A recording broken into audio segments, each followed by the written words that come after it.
Good afternoon. My name is Adam Copp and I'm the Chief Executive of Infrastructure Australia, which is the Australian Government's independent infrastructure advisor. I will shortly begin my presentation, but before I do, I would like to first acknowledge the government ministers, members of Parliament and distinguished guests in attendance. And I'd also like to thank the Korean Society of Civil Engineers and your President for inviting me to present to you today as part of this National Infrastructure Innovation Forum. It's a great honour to talk to you today a little bit about the Australian infrastructure decision-making system and how Infrastructure Australia supports that across our country. Korea and Australia have many things in common. We're both strong democracies with highly urbanised populations. We have strong infrastructure investment and an advanced educational system. We're both Pacific nations and members of G20 and ASEAN, with strong links between our two countries and with the international community. We also both offer universal healthcare. I'll tell you a little bit about Australia. Of course, there are some differences in terms of how we organise ourselves. So Australia is a country of states and territories with a federal government that sits over the top. So the states and territories have a large degree of power under our constitution, including to invest in infrastructure. But the federal level of government, for a range of reasons, collects a much higher tax base, much higher revenue base. So they use that money in order to influence outcomes at a national level. So to give you a sense of what that looks like, this graph from the OECD shows subnational government's share of public infrastructure investment. And you can see on the far left here, circled in red, Australia has about 70% of infrastructure investment is done by state or local government. And going a little bit further into the middle, you can see circled in red that Korea has roughly a bit over 50% of sub-national infrastructure investment. So that just gives you a little bit of a sense of the differences between our two countries in terms of who invests in what. But given over the last better part of a decade, investment in infrastructure in Australia has absolutely boomed. So you can see on this graph that the percentage of GDP of infrastructure investment in Australia has risen from about 2% in 2016 to roughly 5.6% of GDP last year. So that includes the major public infrastructure pipeline of projects over 100 million Australian dollars, public infrastructure below that, road maintenance, and also a lot of private investment, including private mining infrastructure investment in places like West Australia. So a little bit about Infrastructure Australia. Given all of that investment that's going on and the fact that the states and territories have very well advanced infrastructure investment programs, Infrastructure Australia was set up in 2008 by the then Minister for Infrastructure, Anthony Albanese, who is actually now our Prime Minister. And it was set up to help coordinate and advise the Australian government on its infrastructure investments going forward. So you can see in our purpose, which is up on the screen there, that we provide independent advice to the Commonwealth government, the federal government, on nationally significant infrastructure investment planning and project prioritisation. So nationally significant is the type of investment that only the Australian government can do, the projects that are really going to push the productivity agenda for Australia, the big stuff, as they say.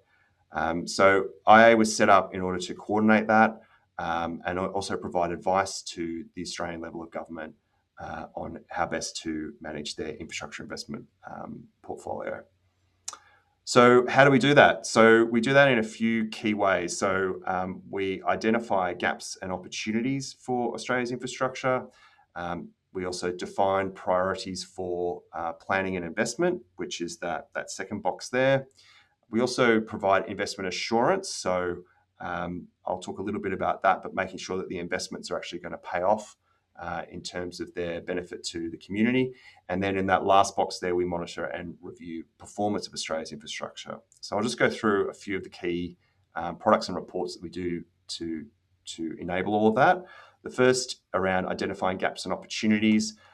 we put out roughly every 5 years an Australian infrastructure audit, which provides analysis on what the gaps are in Australia's infrastructure.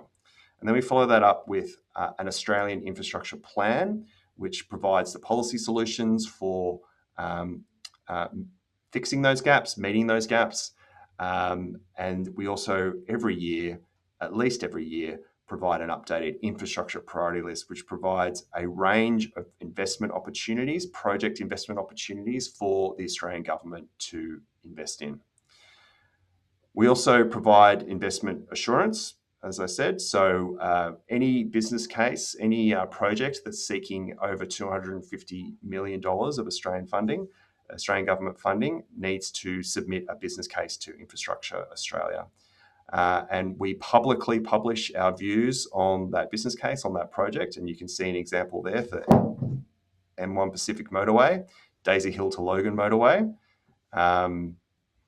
And we also provide guidance for states and territories on how to build a business case and how we will assess a business case as well, to try and create a level of similarity in terms of how business cases are developed going forward. And finally, we do a piece of work on monitoring and reviewing performance. So this is an example of that. We've got our infrastructure market capacity report. Essentially, we take the data of the forward pipelines from all the states and territories and augment that with some private sector data to get a level of assessment of how much infrastructure is going to be delivered over the next 5 years. And we also run it through a model which will provide the plant, labour, equipment and materials needed to deliver on that infrastructure. So that's available on our website as well. So the model has been well regarded. So we've been in existence since 2008. And since that time, most of the states and territories have set up their own similar independent infrastructure bodies. So we've got Infrastructure WA, Infrastructure Northern Territory, Infrastructure New South Wales, Infrastructure Victoria. And they also have specialist parts of their department that do similar pieces of work as well. They're all a little bit different.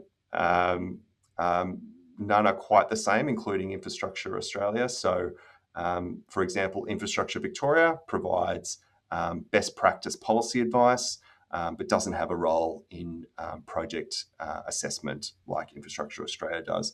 While Infrastructure New South Wales does policy, does assurance, and they also deliver projects for the New South Wales government. So they're all a little bit different, depending on what the needs of their particular state or territory government is. Further to this, we've been pleased to see that many other countries have set up their own independent I-bodies. So there's the UK National Infrastructure Commission. New Zealand has set up its own infrastructure commission. There is the Scottish Futures Trust, which is in Scotland, and also state-based or province-based infrastructure bodies in Canada. So Infrastructure Ontario, Infrastructure British Columbia. So that, again, they are all a little bit different, all largely English-speaking countries. But earlier this year, I had the pleasure of engaging with the Chilean government as they are thinking of setting up a similar infrastructure body to Infrastructure Australia and setting up some sort of national plan for their infrastructure. So I have a few reflections of what to think about if you're going to move forward with an independent infrastructure body like Infrastructure Australia or the other bodies in Australia and elsewhere around the world. The first is to ensure that you have a very clear understanding of what the problem may be that you're seeking to solve with a body like that. So some countries and some jurisdictions have an issue around coordination, have an issue around having specialist financial advice, have an issue around ensuring that there's appropriate governance and assurance on their infrastructure investments, or potentially they want to create more certainty for the infrastructure market to have a long-term pipeline of work. So understanding quite deeply what it is that you're trying to solve will help drive a lot of your future decision-making about things that I'll explain in a second. Secondly, thinking really clearly about the independence versus the influence of the agency. So all infrastructure bodies tend to have some level of independence, and that can be very important for providing that assurance to the community about what their advice is, and it can provide good support to decision makers around projects that they might want to go ahead with. But you also need to make sure that you're considering how it will be influential, making sure that there's strong political support for the agency, and strong stakeholder relationships with other members of the stakeholder environment. And that leads me on to the next point, which is to think very deeply about the current infrastructure decision-making system that you have, and what is likely to occur in that system when introducing an agency of this type. Who do they need to take on the journey? Who do they need to collaborate with? How do you best make sure that an agency of this type is really successful? And once you have that level of understanding, that can really drive what you need to do in terms of what types of expertise you need in the agency. Do you need a financial skill set, an economic skill set, project delivery skill set? But once you've got that strategic understanding of the problem that you need to solve, and what's occurring in the system more broadly, then you can start to think about the expertise that you'll need. And that also flows through to the governance, how you're going to set up the agency. Will it have an independent private sector board? What sort of skill sets do you need? And so on and so forth. And finally, the funding administration.